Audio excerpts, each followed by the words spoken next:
Hi, I'm Linda. What if I told you that you might be losing over $5,000 a year without even realizing it? That's more than $400 a month. It's not disappearing because of a bad investment or a major disaster. It's leaking out of your bank account, dollar by dollar, through a series of small, seemingly innocent shopping mistakes. I know because it happened to me. For years, I was making these exact mistakes, and they were costing me a fortune. Today, I'm going to pull back the curtain on the 17 most common shopping mistakes that were draining my finances, and I'll show you the simple changes I made to stop the leaks and put that $5,000 back in my pocket every single year. After I lost my corporate accounting job back in 2008, my family's income was slashed overnight. Suddenly, every single dollar mattered. I thought I was being careful. I was a professional accountant after all. I knew how to manage a budget. But when I sat down and did deep, honest audit of our spending, I was horrified. The numbers didn't lie. We were hemorrhaging money, not on big luxuries, but in the grocery store, at the mall, and in online checkout carts. It was a slow, silent drain caused by habits I never even questioned. It was the $5 here on a fancy coffee, the $20 there on an impulse buy, the $50 wasted on food we never ate. It all added up to a staggering amount. It was a humbling experience, but it was also the most valuable financial lesson I ever learned. It taught me that financial freedom isn't just about how much you earn, it's about how much you keep. What's the one store where you find you spend more than you plan to? Let me know in the comments. I think we'll find we have a lot in common. First, and this is the absolute cornerstone of mindful spending, is shopping without a list. It sounds so basic, but it's a catastrophic financial error. Studies have shown that people who shop without a list are prone to spending up to 23% more. When you walk into a store without a plan, you are a marketer's dream. You've entered a carefully engineered environment designed for one purpose: to separate you from your money. Every end cap display, every special offer, every tempting smell from the bakery is a carefully crafted psychological trigger designed to make you buy things you don't need. Your list is your shield against this onslaught. It's a pre-commitment to your budget, made in the calm of your own home before the store's sensory overload takes over. Before I go anywhere near a store, I do a full inventory of my pantry, fridge, and freezer. I see what we have, what we need, and I build my list from there. It's non-negotiable. If it's not on the list, it doesn't go in the cart. Second, and it's a close cousin to the first mistake, is shopping while you're hungry. This is a scientifically proven path to overspending. Research from Cornell University famously found that hungry shoppers don't just buy more food, they specifically buy more high-calorie, unhealthy junk food. When your stomach is empty, your body releases a hormone called ghrelin, which not only makes you feel hungry, but also makes your brain's reward centers go into overdrive. Suddenly, that bag of chips or that box of cookies doesn't just seem like a good idea. It feels like an urgent, necessary purchase. You're not making a rational decision. You're responding to a primal biological urge. I learned this the hard way. My post-work grocery runs were a disaster. I'd go in for milk and bread and come out with a cart full of snacks.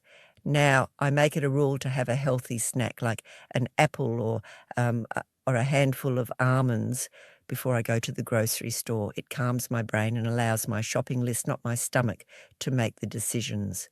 Third is the mistake of ignoring the unit price. This is a classic trap that supermarkets love. You see 2 boxes of cereal.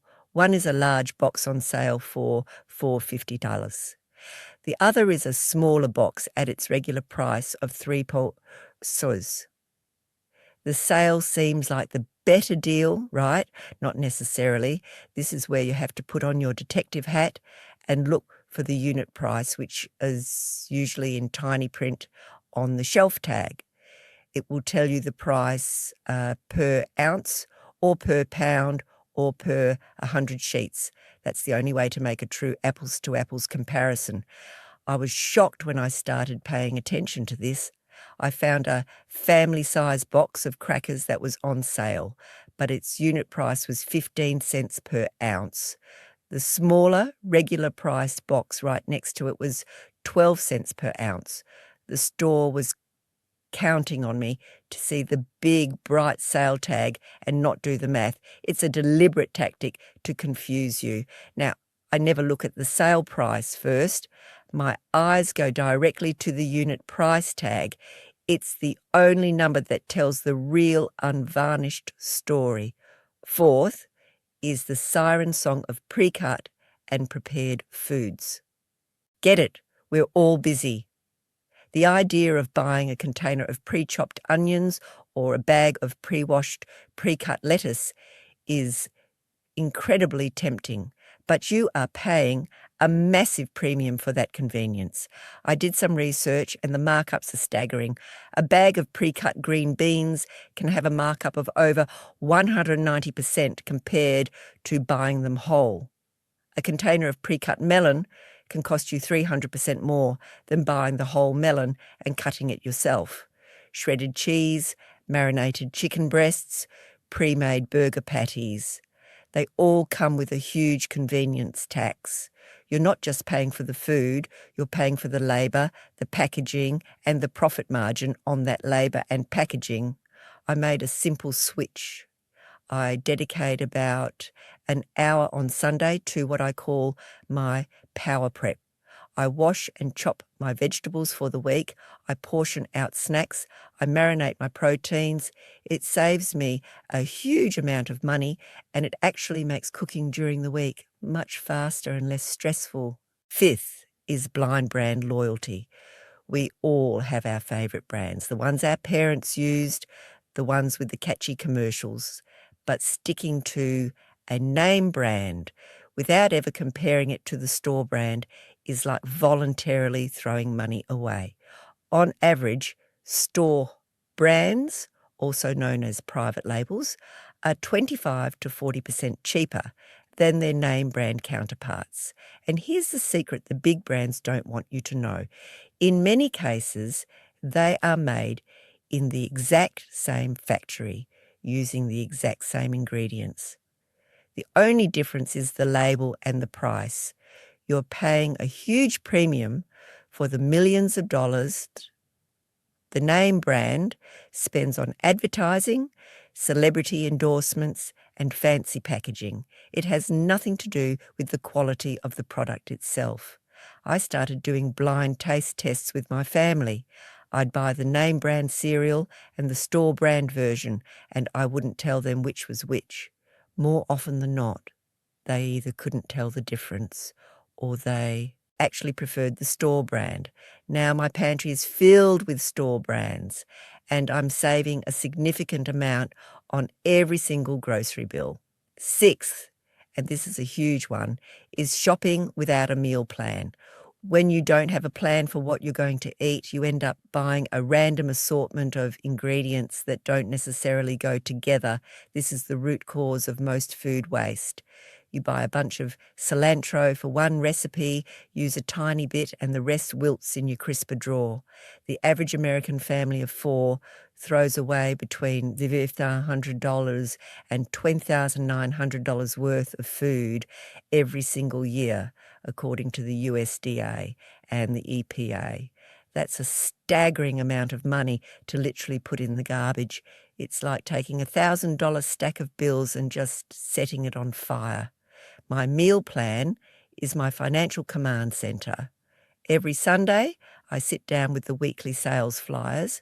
I look at what I already have in my pantry and I plan out our meals for the week. This dictates my shopping list and it ensures that every single thing I buy has a purpose. It's the ultimate defense against food waste and the single most effective strategy for cutting our grocery bills. 7th is falling for the psychology of a sale. Stores are masters of creating a sense of urgency and a fear of missing out. They use big red signs, countdown timers, and phrases like limited time only to short-circuit the rational part of your brain and trigger an emotional buying response. Research shows that 70% of us have made an impulse purchase simply because an item was on sale. The question you have to ask yourself is, would I have bought this if it wasn't on sale? Is it something I truly need, or am I just buying it because the discount feels like a victory? Stores are masters of this. They'll mark an item up for a few weeks and then put it on sale at its original price, or they'll offer a buy one, get one free deal on something you only need one of, tempting you to spend more than you planned. I had to train myself to pause before putting a sale item in my cart. I'd ask myself those questions. More often than not, the answer was no, and I'd walk away, leaving that victory for someone else. 8th is shopping too frequently. It seems logical that making more frequent, smaller trips to the store would help you control your spending. But in reality, the opposite is often true. Every single time you walk into a store, you are exposing yourself to thousands of temptations and opportunities for impulse buys. It's a numbers game. The more trips you make, the more likely you are to pick up a few extra things that weren't on your list. I used to stop by the grocery store almost every day on my way home from work just to pick up one or two things for dinner. I told myself it was efficient, but I was lying to myself. I never walked out with just one or two things. There was always a new flavour of ice cream to try, a magazine that caught my eye, or a sale on something I didn't need. Now, I do one big shopping trip a week. That's it. It forces me to be more organised with my meal planning and my list, and it dramatically reduces my exposure to impulse buy triggers. 9th is not checking store flyers and using their apps. Before I even think about making my meal plan, I check the weekly flyers for all the grocery stores in my area. I see what's on sale, especially for more expensive items like meat and produce. This is the foundation of my meal plan. If chicken breasts are on a deep discount, you can bet we're having a few chicken-based meals that week. Many stores also have digital apps that offer exclusive coupons and rewards. It takes a few minutes to scroll through them and clip the ones that are relevant to your shopping list, but those small savings can add up to a significant amount over the course of a year. 10th is the mistake of buying convenience and prepared meals. This goes beyond just pre-cut vegetables. I'm talking about the frozen dinners, the pre-made salads, the ready-to-eat rotisserie chickens. While they can be a lifesaver on a busy night, relying on them regularly is a huge financial drain. The markup on these items can be as high as 60% or more. You're paying for the convenience of not having to cook, and you're often sacrificing your health in the process. These meals are frequently loaded with sodium, preservatives, and unhealthy fats. I learned that with a little bit of planning, I could create my own convenience foods. I'll cook a big batch of chili or a pot of soup on the weekend and freeze it in individual portions. These become my healthy, inexpensive, homemade frozen dinners for busy weeknights. 11th is the classic mistake of shopping at eye level. Retailers spend millions of dollars on research to understand how we shop, and they know that the most expensive items, the ones with the highest profit margins, are placed at eye level on the shelves. It's prime real estate. We are naturally lazy shoppers, and we tend to grab what's easiest. The cheaper options, including the store brands, are often placed on the top shelves, requiring you to stretch, or the bottom shelves, forcing you to crouch down. They are making you physically work for the savings. I make it a habit to do a full top-to-bottom scan of the shelf for any item I'm considering. It's a simple physical act that can save you a surprising amount of money. 12th is the habit of buying bottled water. This is one of the biggest and most unnecessary money wasters.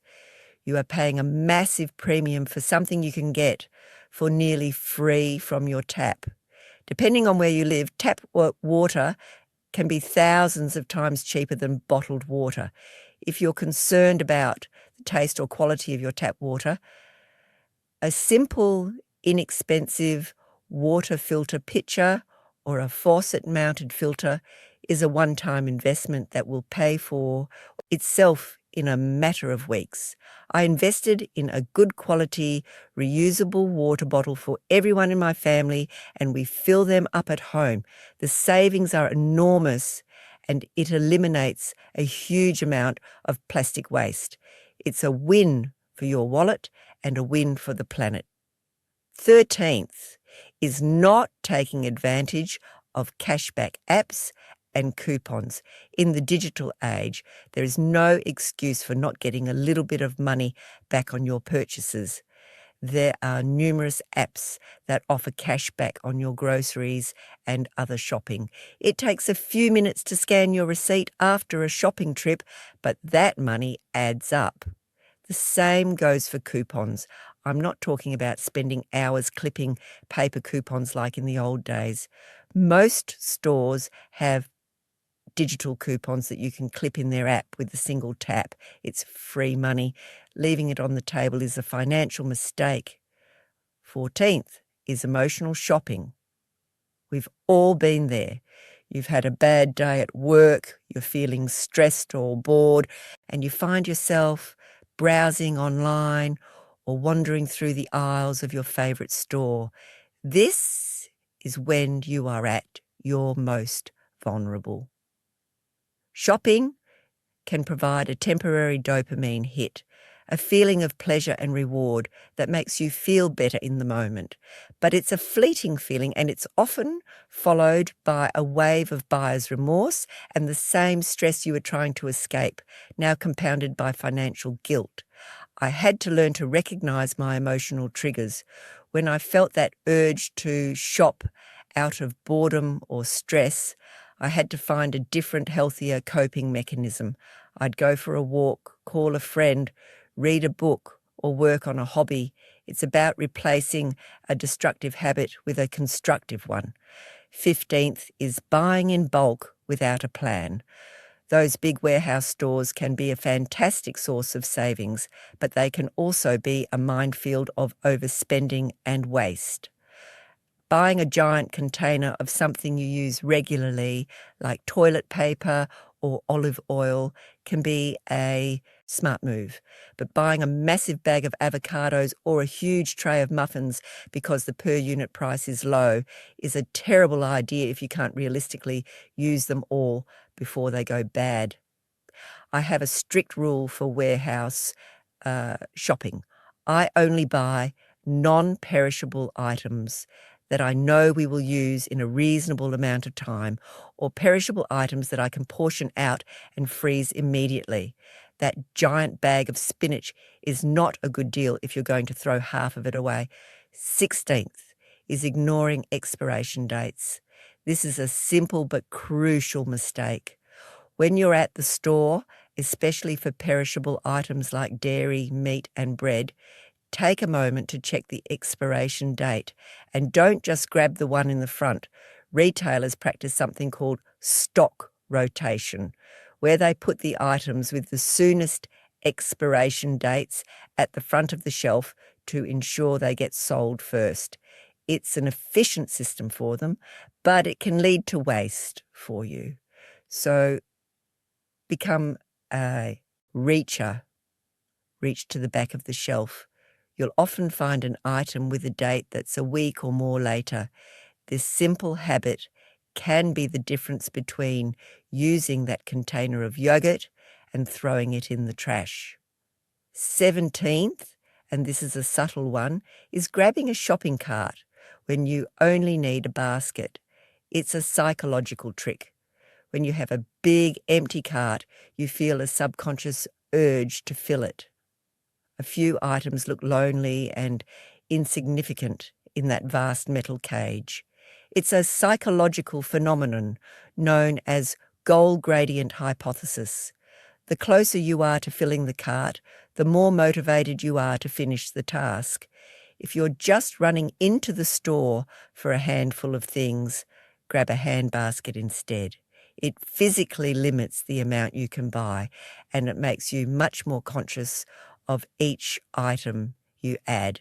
It's a small change with a surprisingly big impact on your final bill. So there you have it, 17 mistakes that were slowly and silently draining thousands of dollars from my family's budget. It wasn't one big leak, it was 1,000 tiny drips. But once I identified them and systematically fixed them, the results were astounding. That $5,000 a year in savings wasn't a miracle. It was the direct result of being intentional, mindful, and strategic in my shopping. It's about treating your money with respect, understanding that every dollar saved is a dollar you can put towards your real goals, paying off debt, saving for retirement, or a family vacation. You can do this too. Don't try to implement all 17 of these changes at once. You'll get overwhelmed. Start with 1 or 2. This week, maybe you'll commit to always making a list, or you'll try the store brand of your favorite cereal. Small, consistent changes build on each other to create massive results over time. If you found this helpful, give it a thumbs up and subscribe. Let me know in the comments which mistake you're going to tackle first. I'll see you next time.